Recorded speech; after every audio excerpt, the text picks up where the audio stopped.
Hello everyone. आज SRB net vegetable science 2016 का question paper के बारे में हम चर्चा करेंगे। और एक महत्वपूर्ण बात मैं बताना चाहूंगा कि ये जो क्वेश्चंस हैं ये डॉक्टर शुभम सिंह के द्वारा कंपाइल किए गए थे। तो जिनके माध्यम से सभी को व्हाट्सएप के माध्यम से उस दौरान शेयर हो गया था। तो ये उन्हीं का कंपाइल किए हुए क्वेश्चन है, doctor Shubham Singh, PhD from the IRI। आज 2016 का जब आप नेट का पेपर अभी देखेंगे आगे, तो आपको जैसे 14 का और 21 और 18, 2014, 2021, 2018 जिसको मैं अपलोड कर चुका हूँ, मतलब ये आज चौथा साल का पेपर हम अपलोड करने जा रहे हैं। तो इन जब चारों साल के पेपर को आप देखोगे तो आप एक अंदाजा लग जाएगा कि लेवल क्या है, क्वेश्चन का लेवल क्या है, बहुत ज्यादा इजी है या बहुत ज्यादा टफ है। तो आपको बाद में जैसा मैंने महसूस किया है कि आपको जो लेवल दिखेगा वो यही दिखेगा कि आप अगर थोड़ी भी मेहनत कर दोगे तो आसानी से नेट निकाल सकते हो। कोई बहुत ज्यादा टफ नहीं है।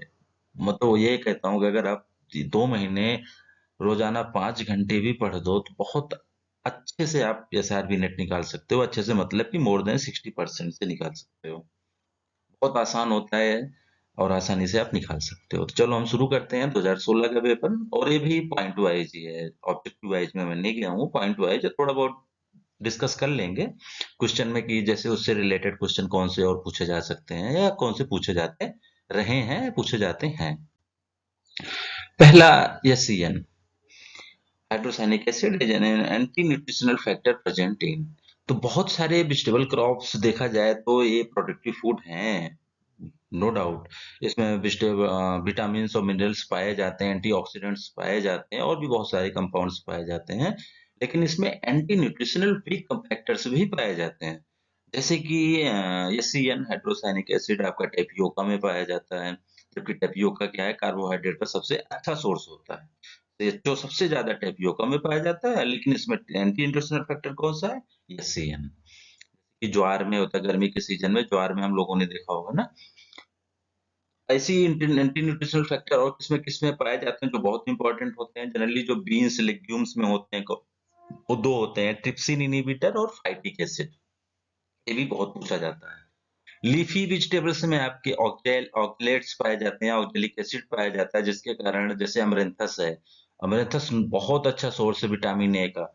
समर सीजन लीफी वेजिटेबल होता है, लेकिन उसमें ऑक्जेलिक एसिड या ऑक्जेलेट की मात्रा पाई जाती है, तो इसलिए उसका हाई, हाँ, मतलब बहुत ज्यादा कंजम्पशन को मना किया जाता है।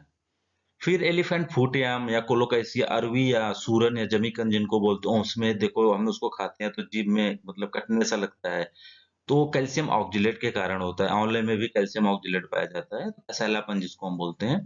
ठीक। और ये नुकसान भी करता है अगर बहुत ज्यादा अमाउंट में हम बहुत ज्यादा मात्रा में खा लें। याम में आपका डायस्कोरिन होता है। पोटैटो में सबने जानती होंगे सोलेनिन होता है। ब्रिंजल में सोलेसोडाइन, ये भी एग्जाम में बहुत पूछा जाता है।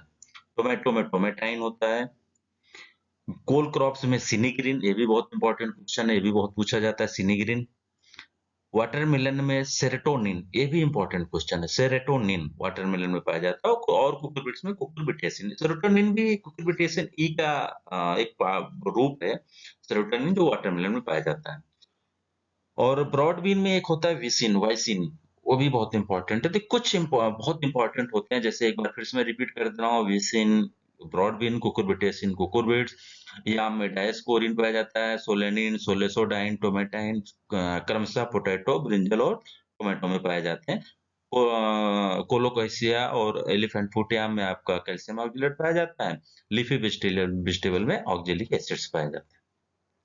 अब वहीं पर हमारा देखें अब दूसरा क्वेश्चन, बहुत इंपॉर्टेंट।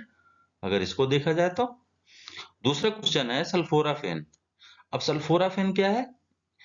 अब ये न्यूट्रिशनल कंपाउंड है, यूजफुल कंपाउंड है, बेनिफिशियल कंपाउंड है, और ये एंटी कैंसरस या एंटीऑक्सीडेंट्स होता है जो पाया जाता है स्प्राउटिंग ब्रोकली में। ऐसी बहुत, जैसे अब इससे बहुत क्वेश्चन कौन कौन से हैं। सल्फोराफेन है, और ब्रोकली में आपका पाया जाता है ग्लूकोराफिनेनिन। ये दो कंपाउंड पाया जाता है जिसमें सल्फोराफेन को जनरली हम पूछते हैं। कैबेज में इंडोल 3 कार्बिनॉल, पढ़ा होगा आपने, इंडोल 3 कार्बिनॉल, ठीक। बल्ब क्रॉप में बहुत कंपाउंड्स होते हैं, सल्फर कंपाउंड्स जो ब्लड कोलेस्ट्रॉल लेवल को सुधारने के लिए यूज कर देते हैं।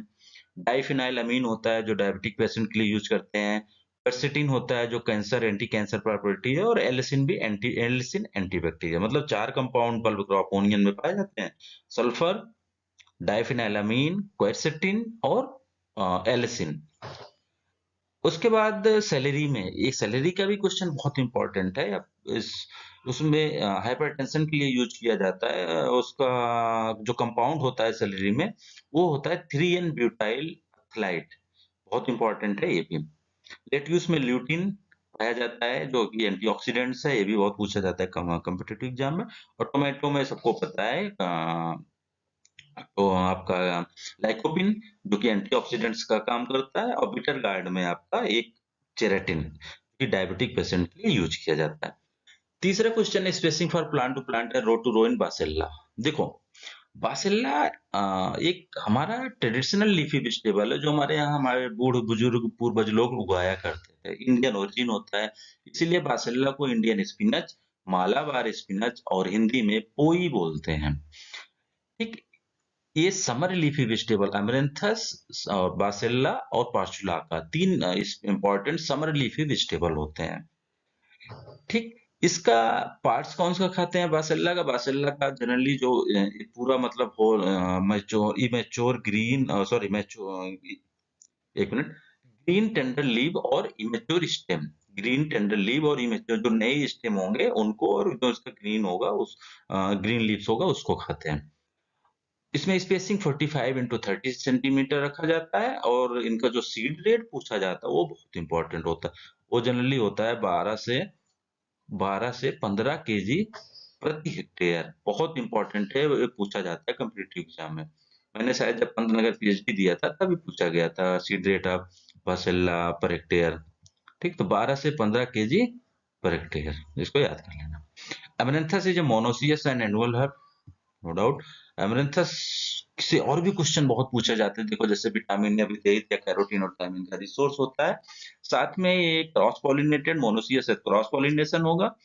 और क्रॉस पॉलिनेशन किसके माध्यम से होता है? विंड पॉलिनेशन से। अब आप कमेंट करके बताओगे कि विंड पॉलिनेशन को दूसरे नाम से कैसे क्या जानते हैं?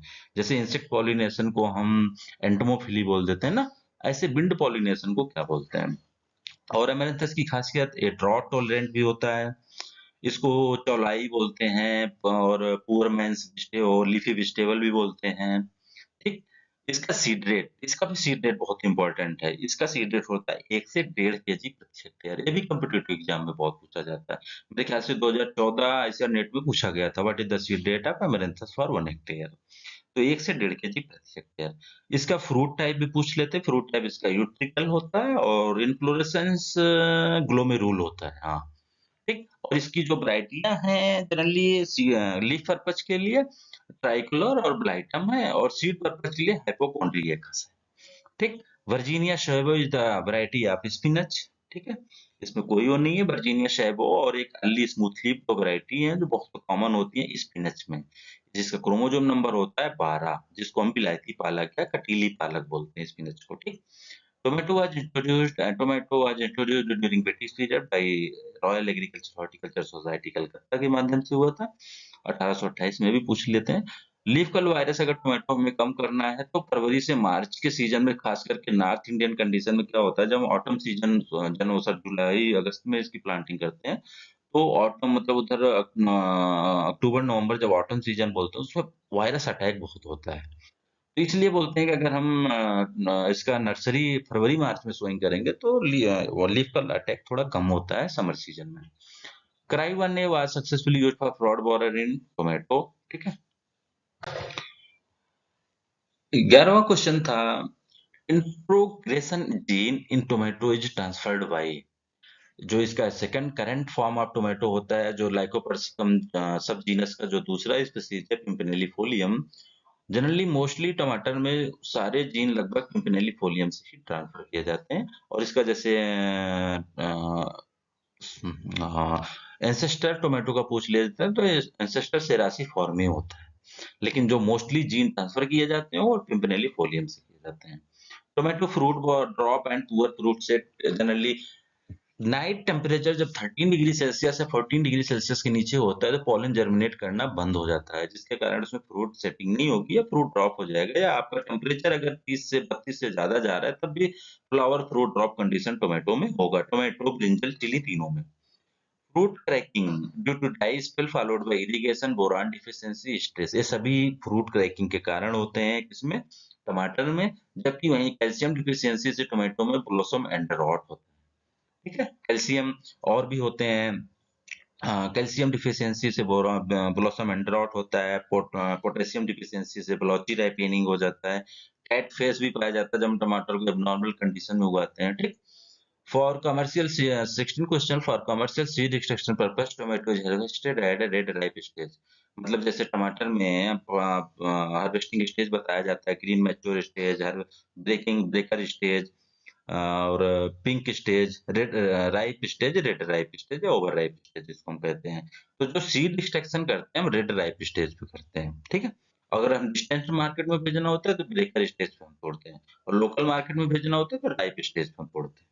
Tomato leaf curl virus is transmitted by white fly, जबकि वहीं पर मोजाइक जो होता है सीड और एफिड के माध्यम से होता है। और टोमेटो में एक और बहुत मेजर वायरल डिजीज होता है जिसको स्पॉटेड विल्ट वायरस बोलते हैं, जो किससे ट्रांसफर होता है, थ्रिप्स से ट्रांसफर होता है। बहुत इंपॉर्टेंट क्वेश्चन है, ये भी बहुत पूछा जाता है।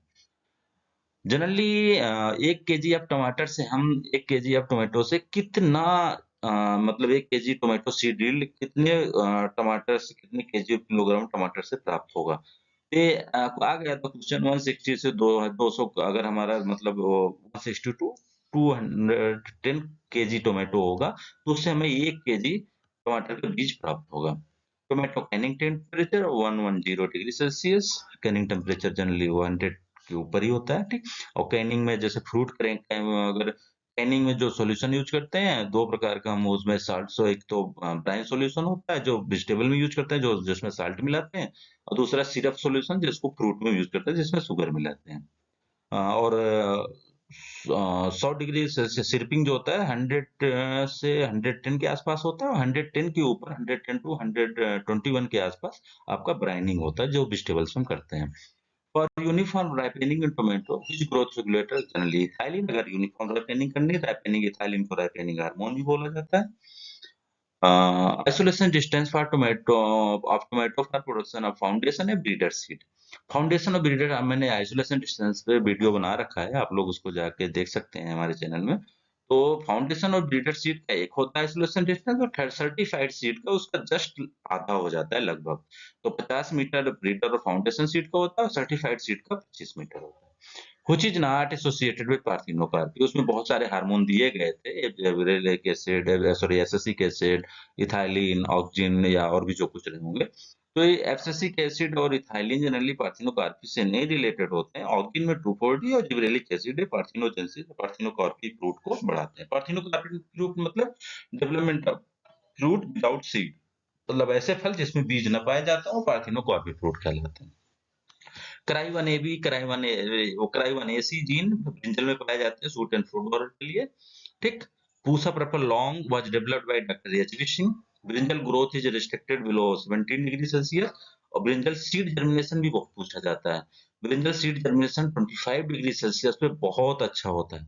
कितने पे, 25 डिग्री सेल्सियस। ठीक, Solanum cassionem and Solanum sembrifolium are the two species of tomato which have resistant gene against shoot and fruit borer। मतलब Solanum cassionem और Solanum sembrifolium ये क्या होते हैं, सूट एंड फ्रूट बॉलर के लिए रेजिस्टेंट होता है, तो ब्रिंजल के अच्छे सोर्स होते हैं अगर हम इनके बीच में क्रॉस करा के हाइब्रिड्स या वैरायटी डेवलपमेंट करें तब। Brinjal seed rate for 1 hectare of land 375 to 500 gram, टमाटर में 100 से 150 ग्राम, और टीपीएस ऑफ पोटैटो में आपका उसमें भी 100 से 150 ग्राम होता है। Fruit setting in bell pepper is affected at 16 degree Celsius से कम टेम्परेचर होगा, इवन 18 से कम होगा तो फ्रूट सेटिंग प्रभावित होगा, और होगा भी तो पार्थिनोकार्पी फ्रूट डेवलप होगा। एस्कॉर्बिक एसिड रिच वेजिटेबल आपका क्या होता है, garden sorry green chilli. Green chilli में विटामिन सी बहुत अच्छा खासा पाया जाता है, कैप्साइसिन पाया जाता है, केवल कैप्साइसिन ग्रीन चिली में पाया जाता है। ठीक, ये भी याद रखना हमें। ठीक, कैप्सिकम एनम और ग्रीन चिली में जो रेडिश कलर जब हो जाता है, चिली जब पक जाती है तो किसके कारण होता है, कैप्सेसिन तीखापन, कैप्जेंथिन आपका red colour. Capsicum annuum as female parent crosses with capsicum chinense. Species होती है कैप्सिकम चाइनेंस को हम ब्रीडिंग स्पीसीज भी बोलते हैं, किसके किसके लिए, जब हम मिर्च और शिमला मिर्च बीच में क्रॉस कराते हैं, क्योंकि मिर्च और शिमला मिर्च आपस में क्रॉसेबल नहीं होते हैं, तो जब भी हमें जीन ट्रांसफर करना होता है तो हम कैप्सिकम चाइनेंस का यूज करते हैं। ठीक, तो एनम को चाइनेंस के साथ करें तो बिहेवियर सीड होता है, फिर इसके बाद हम इसको क्रॉस करते हैं कैप्सिकम फ्रूटेसेंस से। CH1 is the famous first F1 hybrid by using GMS method of the Chile. Chilli का पहला हाइब्रिड था जो पंजाब एग्रीकल्चर यूनिवर्सिटी लुधियाना से डेवलप हुआ था। इनके जो पेरेंट्स थे आपके MS12 LLS, आप MS12 LLS मतलब लुधियाना लॉन्ग सिलेक्शन, ये आपके लुधियाना से डेवलप हुए थे। दूसरा था MS3। MS3 में आपका क्या था कि दूसरा सी मतलब CS3 में था MS12 और आपका S2523 दोनों GMS टेक्नोलॉजी से, और आजकल CGMS टेक्नोलॉजी यूज होने लगी है।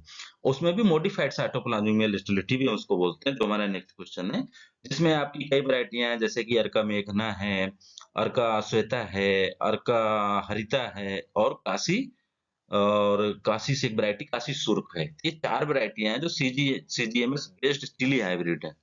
ठीक, which growth regulator used for the reduce fruit drop. देखो ये एनए को मैंने पहले ही बताया, एनए को हम प्लानोफिक्स के नाम से जानते हैं, और फ्रूट सेटिंग हार्मोन भी इसको बोलते हैं एनए को। जैसे IBA को रूट प्रमोटिंग हार्मोन बोला जाता है, वैसे एनए को रूट फ्रूट सेटिंग हार्मोन या फ्लावर सेटिंग हार्मोन बोला जाता है।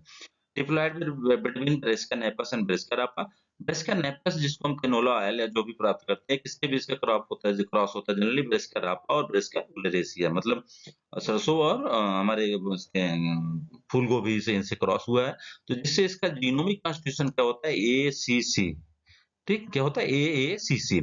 अब ये क्या हो गया कि इनका ये ब्रेस्का रापा इसका पेरेंट्स होता है, जब इसके बीच में हम क्रॉस करते हैं तो इसके, अब सोचो ये आपस में अभी भी क्रॉसेबल है, जब इनका हाइब्रिड से इनका जो प्रोजनी आती है वो क्या होती है, हाईली फर्टाइल होती है।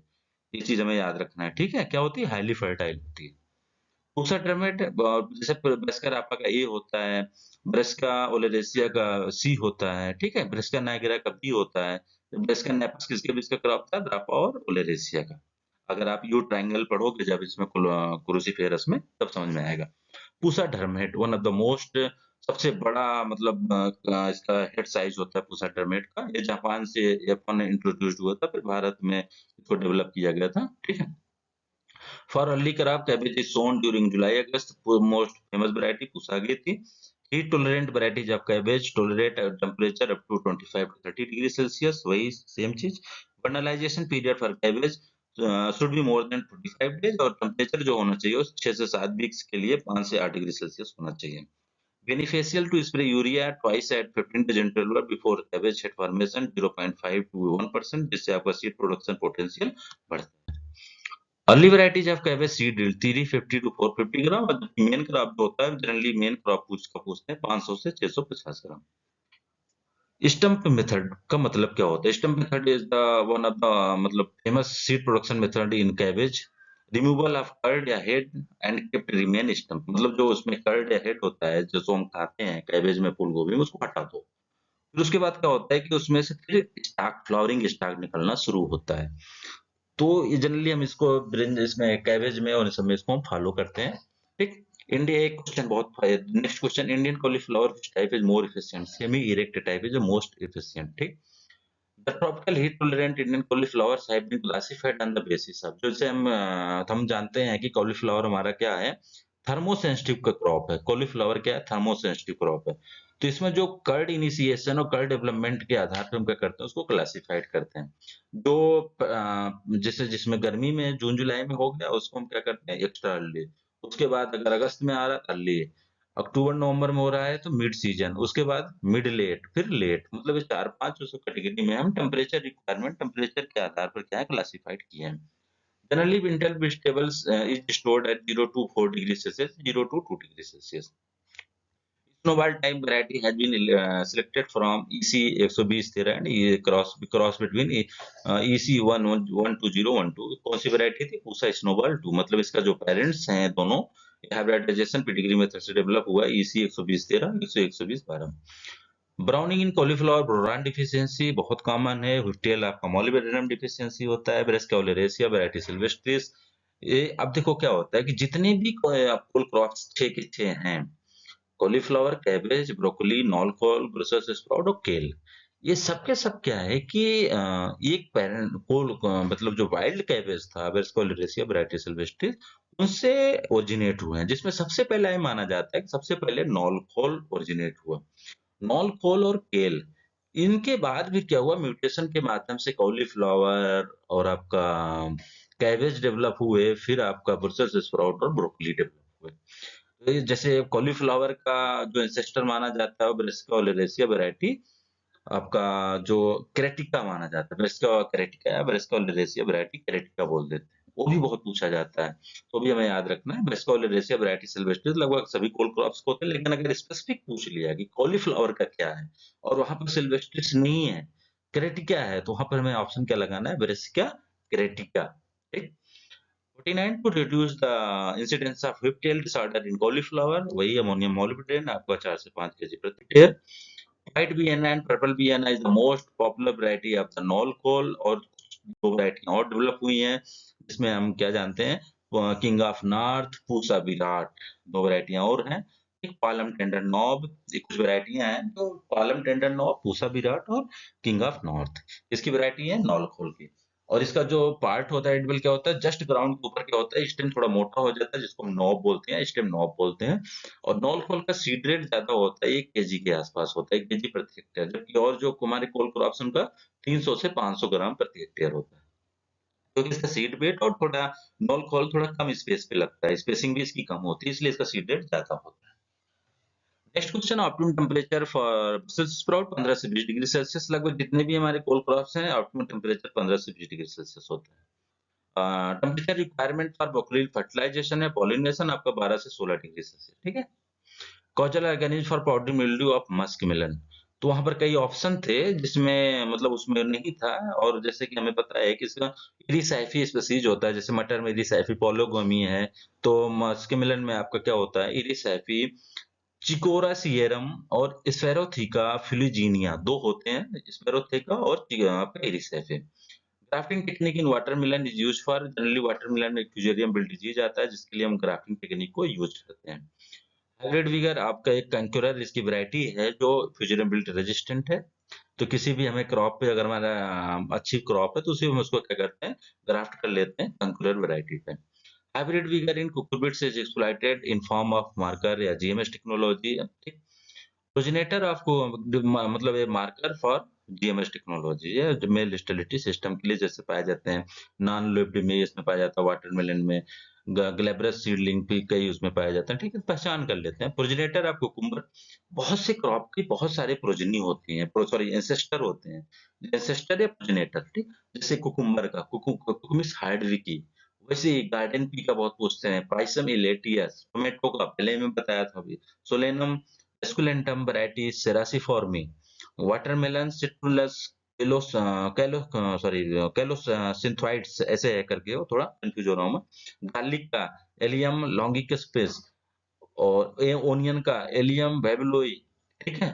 लेट्यूस का लेट्यूस सेरोली ऐसे करके है, देख लेना आप लोग, लेट्यूस सेरियोल्स, हाँ लेट्यूस सेरियोल, लेक्चुका सेरियोल। और ओकरा का बहुत पूछते हैं। ओकरा क्या है कि एम्फिडिकुलाइट, मतलब ये दो क्रॉप्स के बीच में, एक तो ये एबेलमोस्टिकस ट्यूबरकुलस, इसका जो हमारा बॉटनिकल नेम है स्प्लेंटा, एक तो ये ट्यूबरकुलेटस एबेलमोस्टिकस ट्यूबरकुलेटस, और दूसरा अननोन स्पीसीज बोलते हैं, लेकिन कहीं कहीं एबेलमोस्टिकस फिकलनियस हम पढ़ते हैं, मतलब ट्यूबरकुलेटस और फिकलनियस स्पीसीज के बीच का, जिसमें एक का क्रोमोसोम नंबर 72 होता है और एक का 52 होता है, जिसके कारण ओकरा का क्रोमोसोम नंबर क्या हो जाता है, एम्फीडिप्लॉइड होने के कारण 130 हो जाता है, मतलब 72 और 58 को जोड़ोगे तो 130 आएगा, ठीक है। Powder mildew and fruit fly of pepper बिटा पेपोज control by single dominant gene, कभी कभी ये भी पूछ लेते हैं जैसे गार्डन पी में पाउडर मिल्ड्यू कैसे होता है कंट्रोल, वर्टिसिलियम बिल्ट और या आपका लेड ब्लाइट इन टोमेटो या पोटैटो में कैसे कंट्रोल होता है, ब्लैक रॉट इन कॉलीफ्लावर कैसे कंट्रोल होता है, सिंगल डोमिनेंट जीन है या सिंगल रिसेसिव जीन है, ये चीज भी हमको देख पढ़ लेना चाहिए। Ganoecious of cucumber is maintained by AG initio at the top to refuel leaf stage, ठीक है। ये जी नेत्र आज सिल्वर थायोसल्फेट सबसे ज्यादा अच्छा यूज होने लगा है। क्लाइमेटिक फ्रूट आपका मस्क मिलन एंड टोमेटो होता है, और non climatic fruit watermelon. Watermelon देखो कभी कंफ्यूज मत हो ना, वाटरमेलन हमेशा नॉन क्लाइमेटिक, मतलब तोड़ दोगे तो पकेगा नहीं। अर्का राजहंस सिंगल प्लांट सिलेक्शन थ्रो अर्का राजहंस जो है सिंगल प्लांट सिलेक्शन मेथड से डेवलप हुई है, और किसकी वैरायटी है? मस्क मिलन की। इंटरस्पेसिफिक हाइब्रिड्स आप सिट्रुलस कोलोसिंथाइड्स एंड सिट्रुलस लेनेटस। कोलोसिंथाइड्स क्या है इसका? लेनेटस किसकी स्पीसीज है? आपका वाटरमेलन का है, और इसका जो प्रोजेनेटर वही कोलोसिंथाइड्स। तो इनके बीच में जब हम क्रॉस करते हैं तो हमें क्या मिलता है? जो मिक्स होगा उसका सीड टेस्टर क्या होगी? कम पतली पतली होगी, और उसमें हाई हाई ऑयल कंटेंट पाया जाए। हनी ड्यू एक स्टेज ऑफ मैच्योरिटी है, समझ लेते हैं कि एक वैरायटी है होती है उसकी। At the stage of maturity turning the greeny white cream colour and noticeable aroma is maturity indices for honeydew. Generally मतलब मस्क मिलन का एक कल्टीवल टाइप है, मान लीजिए कि इसमें कुछ इस कैटेगरी में आते हैं हनी ड्यू में, ठीक है। जिसमें क्या होता है कि ये ग्रीन टू क्रीम कलर में कन्वर्ट होता है और एरोमा आपको आने लगता है। 65 क्वेश्चन इन कुकुरबिट्स मेलनेस और less female production is influenced by. जब हमारा लॉन्ग डे लेंथ होगा और हाई टेम्परेचर होगा तो मेल फ्लावर प्रोडक्शन ज्यादा होगा, फीमेल फ्लावर प्रोडक्शन थोड़ा कम होगा। Which is not a dioecious? Bitter gourd is not a dioecious because bitter gourd is monoecious। और हमें ये भी जानते रहना चाहिए कि जैसे कि क्या होता है कि कुछ होते हैं पेरेनियल डायोसियस, जैसे आपके परवल, एविगार्ड, कोरोल, स्वीट गार्ड, करतोली, स्किन गार्ड, ये क्या होते हैं? हमारे पेरेनियल डायोसियस होते हैं। पेरेनियल मोनोसियस भी पूछ लेते हैं। चोचो, चोचो मतलब सिंगल सीड कुकुरबिट्स जो होता है, single seeded cucurbits chocho. Sechium edule botanical name होता है, क्रोमोसोम नंबर 28 होता है उसका। वो पेरेनियल मोनोसियस इन नेचर होता है चोचो, ठीक है। Scientific name of sweet guard, जिसको हम ककरोल बोलते हैं, जो हमारे आसाम में पाया जाता है, मोमोडिका कोची चाइनेसिस। और इसका जो इन्फ्लोरेसेंस टाइम होता है हमेशा मॉर्निंग में होता है। वहीं पर जो स्पिन गार्ड या करतोली है, मोमोडिका डायोइका, उसका इन्फ्लोरेस सॉरी एंथेसिस टाइम मतलब फ्लावरिंग टाइम क्या होता है? शाम में होता है। जैसे इसमें आप देखोगे इस रिज गार्ड और स्पंज गार्ड में, वैसे इनमें अंतर है। जो हमारा स्वीट गार्ड है सुबह में खिलता है इसका फूल, और जो स्पिन गार्ड है वो शाम में खिलता है, ठीक है। इंडिविजुअल फ्रूट वेट का पॉइंटेड गार्ड 20 से 30 ग्राम, अब वेरी भी कर सकता है वैरायटी टू वैरायटी, ठीक है। The self life of pointed gourd under normal condition 3 से 4 दिन होता है। अगर हम सैलिसिलिक एसिड से ट्रीट करते हैं तो 10 से 12 दिन हो जाता है। The pointed gourd is propagated by stem cutting, और ईवी गार्ड भी स्टेम कटिंग से होता है। Which of the following seed production should not be grown together? अगर हमें किसी मस्कुलिन का सीड प्रोडक्शन करना है तो उसके आसपास क्या होना चाहिए? नहीं होना चाहिए स्नैप मिलन, क्योंकि स्नैप मिलन और मस्कुलिन आपस में क्या है? क्रॉसेबल है, इनके बीच में क्रॉस हो जाता है। Sugar accumulation in cantaloupe generally, जितने भी कुकुरबिट्स होते हैं जैसे वाटरमेलन, मस्कमेलन, इनमें अगर मीठापन कब आता है? जब हम वार्म डेज और कूल नाइट होता है, तो इसमें बहुत अच्छा शुगर एक्यूमुलेशन होता है, ठीक है। Seed sowing depth in watermelon 2 to 4 centimetre. Chayote या चोचो इंडिजिनस साउथ में मैक्सिको या सेंट्रल अमेरिका का है। पी प्लांट ग्रोथ स्टॉप है, अगर 30 डिग्री सेल्सियस से ज्यादा टेम्परेचर हो जाएगा तो पोटैटो, गार्डन पी, इनकी खेती फिर हम नहीं कर सकते हैं। Sorry, critical stage for irrigation in garden pea, flowering and pod development, same as in okra. Okra में भी फ्लावरिंग और पॉट डेवलपमेंट। काशी उदय एक अच्छी इसकी वैरायटी है, काशी उदय गार्डन पी की। और पूसा उदय कुकुम्बर की, ये बहुत फेमस वैरायटी है, ठीक। गार्डन काशी उदय के साथ साथ काशी उन्नति, काशी नंदिनी, ये भी फेमस वैरायटी है इसकी गार्डन पी की, ठीक। काशी उदय, काशी आपका काशी उदय, काशी नंदिनी, काशी मुक्ति, ठीक है, इसकी वैरायटी है गार्डन पी की है। हमें भूलना है। और इस गार्डन पी से दो और पूछ लिए जाते हैं, जैसे smooth seeded cultivar, wrinkled seeded cultivar. तो स्मूथ सीडेड में आपका आता है एसोजी, और रिंकल्ड सीडेड में अर्केल और बोनेबिली। अर्केल और बोनेबिली बहुत फेमस वैरायटी है, ठीक। The origin of cowpea Africa, Africa origin place, और बॉटल गार्ड का भी होता है, मस्कुलिन वाटरमेलन का भी होता है, ओकरा का भी इथोपिया रीजन पूछ ली मान लेते हैं, ठीक है। The recent broad bean variety release from IARI 2013 Pusa Udit, और एक वैरायटी और है पूसा सुमित। दो ब्रॉडबीन वैरायटी है जो आईराई से डेवलप हुए हैं। Seed rate for large seeded lima bean, lima bean Phaseolus lunatus, ठीक। इसका जो लार्ज सीडेड का होता है 45 से 60 केजी प्रति हेक्टेयर, जो स्मॉल सीडेड होता है वो 20 टू 30 डिग्री सेल्सियस होता है, दोस्तों 20 टू 30 केजी प्रति हेक्टेयर होता है। In country bean generally country जो हमारे यहाँ सेम पाई जाती है, देसी सेम या भारतीय सेम जिसको हम लबलब बोलते हैं, वहां पर क्या होता है बांग्लादेश में ये पाई जाती है जो ठंडियों के दिनों पर होता है। तो ये कंट्री बीन लबलब और नाइजर इनका बॉटनिकल नेम हो जाता है, हमारे यहाँ लबलब पुरफिरियस है। इसी की स्पीसीज है, उसको कंट्री बीन बोलते हैं। इसमें कैल्शियम सल्फेट हम यूज करते हैं, कैल्शियम क्लोराइड 1%। अगर Na के साथ में यूज कर रहे हैं तो पॉड यील्ड को भी बढ़ावा देता है। तो एक क्वेश्चन एक पूछ लिया गया था, Na के साथ अगर यूज करते हैं तो क्या होता है, तो पॉड यील्ड इंक्रीज होती है। ठीक है। Origin of French bean Central America. Winged bean belongs to Fabaceae. Winged bean बहुत क्वेश्चन पूछा जाता है, इसके कुछ कॉमन नेम होते हैं। इसको बोलते हैं गॉड सेंट वेजिटेबल, क्योंकि इसके सारे पार्ट सीडेबल होते हैं, रूट, स्टेम, फ्लावर, पॉड, सब कुछ खाया जाता है इसका। इसका और भी नाम है वेजिटेबल ऑफ 20th सेंचुरी। अब आप हमें कमेंट करके बताओगे कि वेजिटेबल ऑफ 21st सेंचुरी और वेजिटेबल ऑफ 22nd सेंचुरी किसको बोलते हैं। ठीक है। वेजिटेबल ऑफ 21st सेंचुरी और वेजिटेबल ऑफ 22nd सेंचुरी। क्योंकि आप जब इसको देखोगे, अगर आपको याद नहीं है तो आप इसको देखिए, पढ़िए कहीं, तो उससे आपको और सारी चीजों का ज्ञान होगा। प्लस और इसका विंड बीन का और भी एक नाम है बहुत फेमस, सुपर मार्केट आने स्टाफ, ये भी बोलते हैं इसको। ठीक है। और उसका बॉटनिकल नेम है सोफोकार्पस टेट्रागोनोलेबस। ठीक है। Cluster beans should have the requirement for export green tender 7 से 10 सेंटीमीटर इन लेंथ। कैरेट है जो ओरिजिनेटेड अफगानिस्तान है, इसको हम वेस्ट एशिया भी बोल देते हैं, सेंट्रल एशिया, वेस्ट एशिया। ठीक है। और आपको ओनियन भी यहीं से है, गार्लिक भी अफगानिस्तान से। कैरेट सीड यील्ड 5 से 7 कुंटल प्रति hectare. Wild species of Beta vulgaris maritima. Beta maritima is the wild species. Red का उसमें कई रहे होंगे बीटा वल्गैरिस में। ठीक है। बीटा वल्गैरिस में तो उसमें कंफ्यूजन नहीं होना, बेंगालेंसिस भी रहा होगा और स्विस चार्ड भी रहा होगा, कई रहे होंगे। तो मैरिटिना क्या है आपका wild species. Red colour of onion anthocyanin के कारण होता है। Onion CMS was reported by Jones and Elsevier. बहुत इन्होंने ओनियन इंप्रूवमेंट में बहुत ज्यादा काम किया, जॉन्स एंड क्लार्क और जॉन्स एंड एल्सेवियर ने। White colour onion variety is cultivated under Punjab region. Punjab region में पंजाब 48 व्हाइट कलर वैरायटी है, जिसमें अच्छा खासा टीएसएस 14% पाया जाता है, सबसे ज्यादा भी इंडिया में पंजाब 48 में। Highest insect repellent onion species tree onion, जिसको हम रेवांट गार्लिक भी बोलते हैं। ठीक है। ट्री ओनियन जिसको हम लेवांट गार्लिक भी बोलते हैं, और इसका बॉटनिकल नेम एलियम एम्प्लोप्रेसम होता है। ठीक है। तो इसमें हमें ये भी नहीं कंफ्यूज होना। सीड रेट ऑफ ओनियन 8 से 10 केजी प्रति हेक्टेयर। 8 से 10 केजी प्रति हेक्टेयर। ठीक है। इतना ही 8 से 10 केजी समर और रेनी सीजन ओकरा का भी होता है। बीन का इससे थोड़ा कम हो जाता है, सॉरी लीक का। The ideal temperature for onion bulb development 15 से 25 डिग्री सेल्सियस।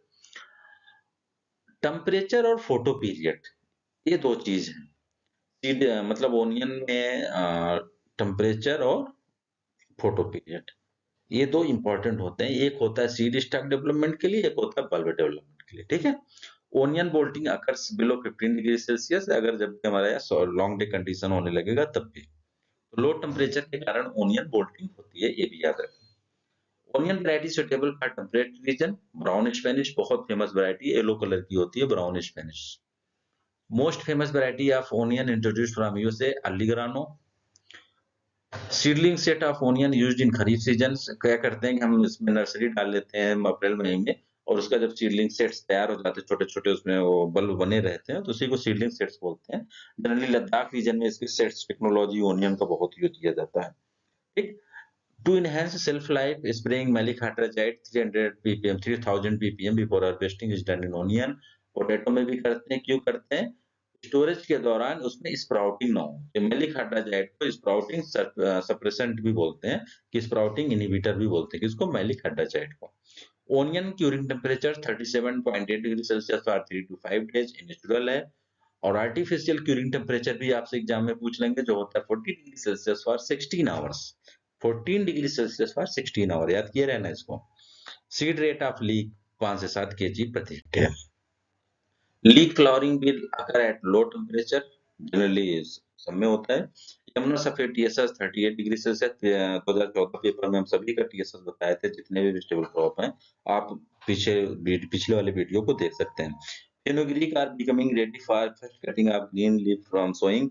मतलब 25 से 30 दिन बाद ही फेनुग्रीक होती है कटिंग के लिए। जनरली लगभग सारे लीफी वेजिटेबल 1 महीने बाद तैयार हो जाते हैं। इवन रेडिश भी 1 महीने और 30 से 35 दिन बाद तैयार हो जाती है। रेडिश का role. Most of the cytological studies of okra showed that it is amphidiploid. मैंने आपको बताया ही था। इसका chromosome number 130, Qn equal to 4x होगा और इसका ट्यूबरकुलेटस 58, अननोन स्पीशीज 72, जिसको हम एबल मोस्टस फिकलनियस के नाम से जानते हैं। ओकरा could be stored at 7 to 9 degree Celsius temperature इसका होता है। स्टोरेज टेम्परेचर ये भी बहुत पूछते हैं, ठीक है। Seed yield of okra will be increased during month of sowing, spring, autumn, rainy, winter। Rainy season में बहुत अच्छा, अगर वायरल डिजीज नहीं आया तो आपका बहुत अच्छा सीड क्वालिटी प्रोडक्शन होगा। To break dormancy of potato, spraying of GA3 at the rate 1%। और आपका डायमेंसी ब्रेक करने के लिए इथाइलिन जिबरेलिक एसिड यूज करते हैं, इथाइलिन यूज करते हैं, इथाइलिन क्लोरोहाइड्रिन यूज करते हैं, थायोयूरिया यूज करते हैं। पोटैटो में डायमेंसी ब्रेक करने के लिए 3 चीजें, क्या क्या? थायोयूरिया, इथाइलिन क्लोरोहाइड्रिन और GA3, 3 चीज यूज करते हैं। Heat tolerant variety of potato, Kufri Surya और कुफरी लौकर, 2 वैरायटी ऐसी हैं जो हीट टॉलरेंट होती हैं। अभी कुफरी थार 1 2 3 करके भी रिलीज हुई है जो हीट टॉलरेंट है, ये भी देख लेना। कुछ नई वैरायटियां आई CPRI शिमला से रिलीज हुई है, नई मतलब 7-8 वैरायटियां रिसेंटली रिलीज हुई है 2019-20 के दरमियान में, तो देख लेना आप इसे, ठीक है। और हाँ, मैंने एक और lecture biotic and abiotic stress tolerant varieties पर बनाया है, वो भी आप उसको देख सकते हो कि कॉम्पिटिटिव एग्जाम में वही वैरायटियां मोस्टली पूछी जाती हैं। To production of virus free plants in potato technique, मतलब एक टेक्नोलॉजी डेवलप हुई जिसमें हम वायरस फ्री प्लांट्स, हमें वायरस फ्री सीड प्रोडक्शन हो, जिसको हम बोलते हैं ट्रू पोटैटो सीड। जो ट्रू पोटैटो सीड मतलब जो आलू का बॉटेनिकल बीज हो, सेक्सुअल डेवलपमेंट जिसको, जनरली जो आलू का हम कंद यूज करते हैं, प्यूअर यूज करते हैं, वो सीड पोटैटो है। जबकि TPS क्या होता है? पोटैटो सीड होता है। एक्चुअली जो सीड होता है मतलब बॉटेनिकल डेवलपमेंट होता है, ठीक है। अब इसको डेवलप किन्होंने किया था? जो हमारा TPS था, उन्होंने रामानुजन साहब ने डेवलप किया था। और एक और टेक्नोलॉजी आई थी, वो था seed plot technique. Seed plot technique को डेवलप किया था डॉक्टर पुष्कर नाथ जी ने, ठीक है। स्प्राउट सप्रेसेंट ऑफ CI, मतलब CIPC जो होता है, ये स्प्राउट सप्रेसेंट होता है जो पोटैटो में यूज होता है, ठीक। और ओनियन में मैलिक हाइड्रोजाइड था। Potato tuberization takes place at stolon tip, मतलब जो जो स्टेम पार्ट जमीन के नीचे होता है, मान के चलो जैसे जमीनी सतह है ये, अगर उसके नीचे जो स्टेम पार्ट होगा तो उस पे क्या होता है कि जो स्टेम पार्ट होगा उसी की जगह पे जो स्टोलन एंड होगा वहीं पर आपका आलू बनेगा, ये यहाँ पर ऐसे ऐसे, तो उसको बोलते हैं stolon end. Which of the following vegetable is sorted in? अब देखो कुछ वेजिटेबल ऐसे हैं, आपको अगर मैं मेरा आपने क्लासिफिकेशन ऑफ वेजिटेबल क्रॉप देखा हो वीडियो, तो उसमें मैंने बहुत अच्छे से बता रखा है कि कौन से इंपॉर्टेंट है और कौन से वेजिटेबल पाए जाते हैं। चलो मैं फिर से बता दूं कि मोस्टली कुछ बीन्स होते हैं, जैसे क्लस्टर बीन, विंग्ड बीन, और स्वीट पोटैटो हो गया आपका, ठीक है, क्लस्टर बीन हो गया, ये सब क्या होते हैं? शॉर्ट डे टाइप के होते हैं, ठीक है। इंडियन स्पिनच भी हमारा जो है मालाबार स्पिनच या पोई होता है, वो भी शॉर्ट डे टाइप होता है।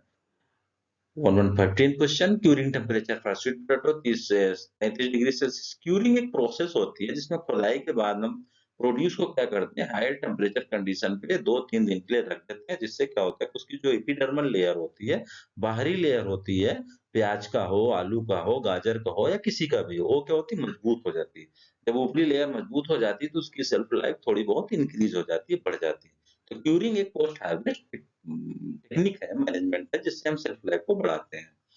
Which of the following yam does not require stacking? Diascorea rotundata, 3 species होती है, Diascorea lata, Diascorea rotundata, Diascorea floribunda और Diascorea एक और होता है एस्कुलेंटा। तो Diascorea rotundata और Diascorea esculenta को जनरली जरूरत नहीं पड़ती स्टैकिंग की, Diascorea elata को जरूरत पड़ती है, ठीक है। Elephant foot yam belongs to the family Araceae, Araceae का आपका और कोलोकेसिया है, ठीक। और Diascorea याम क्या है? Diascoreaceae का। The optimum temperature for elephant food cultivation 25 to 30 degree Celsius, क्योंकि वो वन सीजन वेजिटेबल है।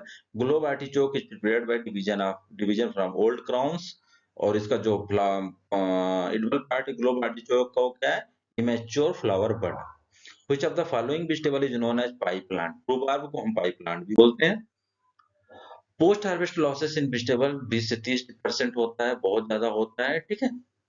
At 25 degree Celsius temperature which vegetable produce high ethylene muskmelon और टोमेटो, क्योंकि यही दोनों हमारे क्या है आपके क्लाइमेटिक फ्रूट है। which of the following vegetable has highest respiration activity? लगभग जो भी वेजिटेबल है जो 3-4 दिन में खराब हो जाते हैं उनके हाई रिस्पायरेशन एक्टिविटी होती है, मतलब उनको ये माना जाता है हाईली पेरिशेबल होते हैं, जैसे कटीली पालक, broccoli, mushroom, garden pea, beans, ये सब क्या highly perishable in nature. which of the following gas composition will cause injury above or below ethylene? Ethylene हमारा जो रिकमेंडेड डोज है उतना यूज करना चाहिए, बहुत ज्यादा भी नुकसान करेगा, कम भी नुकसान करेगा। मॉडिफाइड एटमॉस्फेरिक स्टोरेज दो होता है, एक होता है कंट्रोल्ड एटमॉस्फेरिक जिसमें हम क्या करते हैं एकदम प्रिसाइज, जैसे हमें पता है टमाटर में हमें 1% O2 3% CO2 चाहिए, तो उतना ही उसमें गैस कंपोजिशन होगा जिससे हमें पता होगा कि इसकी शेल्फ लाइफ इतनी बढ़ जाएगी। लेकिन मॉडिफाइड एटमॉस्फेरिक में क्या होता है कि जो किसी मटेरियल हम क्या करेंगे पैक कर देंगे, पैक करने के बाद क्या करता है कि जो प्रोडक्ट होता है वो स्वयं में मेंटेन कर देता है। तो स्वयं में मेंटेन कैसे करेगा? तो ऑक्सीजन एब्जॉर्ब करेगा और CO2 छोड़ेगा। तो कुछ देर में ऐसा हो जाएगा कि उसमें ऑक्सीजन की कम मात्रा कम होती जाएगी और CO2 बढ़ता जाएगा। तो मॉडिफाइड एटमॉस्फेरिक स्टोरेज इसी पे काम करता है। लो O2 एंड हाई CO2, ये चीज याद रखे रहना। तो 2 से 5% O2 और 8 से 12% CO2। Which of the following plastic film has been commercially used in MMA packaging? Polypropylene package जो होते हैं वो उसको जनरली हम यूज करते हैं। MOP stored product as compare to air at temperature storage life 20% जो होता है इंक्रीज होता है हो जाता है, ठीक है। जब the following vegetable has high shelf life under optimum temperature? Carrot, अगर उसमें बहुत सारे रहे होंगे तो जिसमें कैरेट जैसे लीफी वेजिटेबल या किसी और के साथ रहा होगा तो कैरेट उसमें करेक्ट आंसर होता है।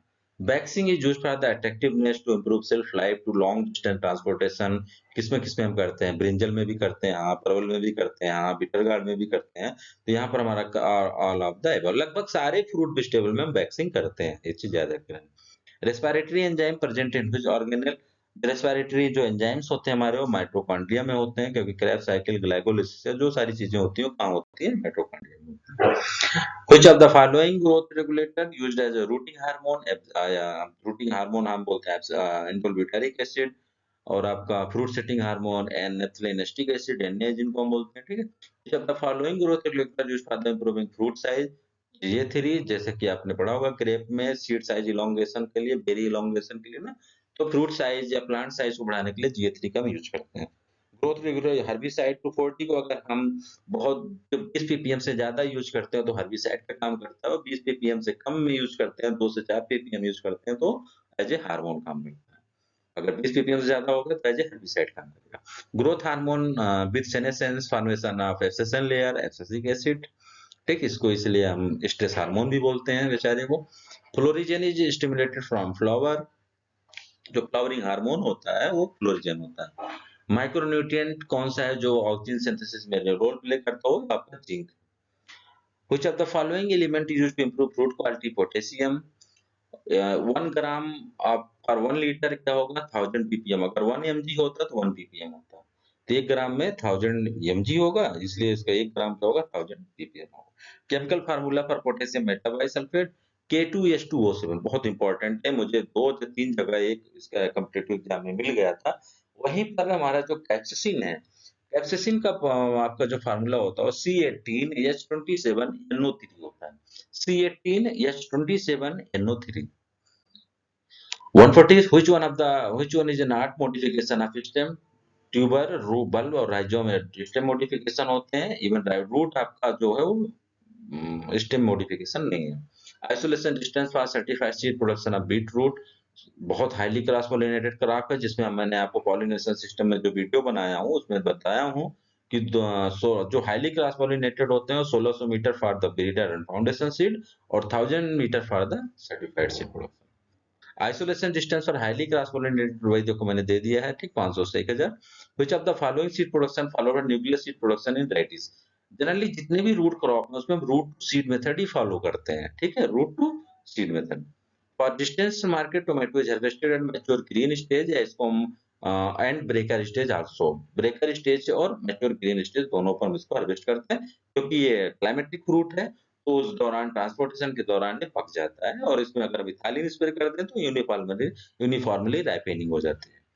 Sugar accumulation in cantaloupe generally warm days and cool night, लगभग सारे वाटरमेलन और मस्कमेलन में जितना ज्यादा दिन में गर्मी होगी, रात में ठंडी होगी, वो उतना ही अच्छा मीठा होगा। ठीक है। तो ये हमारे इतने 145 क्वेश्चन थे, यही कंपाइल जो शुभम सिंह के माध्यम से कंपाइल किए गए थे। तो इतने क्वेश्चन थे। अब आप चारों साल 2014, 2016, 2018 और 2021 का पेपर लगभग मैंने अपलोड कर दिया है। अब आप चारों साल के पेपर को खुद नोट करिए और देख सकते हो। इवन मैं भी कोशिश करूंगा कि इस पे कमेंट के माध्यम से चाहे या कम्युनिटी पे जाकर या इमेज को आप अपलोड कर दूंगा। आप उसको देख लीजिए कि चारों साल के पेपर में क्या लेवल है क्वेश्चन का। मैं तो यही कहता हूँ कि भाई आसान लेवल है। अगर आप थोड़ी भी मेहनत करोगे तो आप आसानी से नेट निकाल सकते हो। इतना तो मैं गारंटी आसानी से आपको दे रहा हूँ। बस थोड़ी सी मेहनत कर दो आप बस। आसानी से आपका नेट निकल जाएगा। और उम्मीद करता हूँ आपको समझ में आया होगा। धन्यवाद बहुत।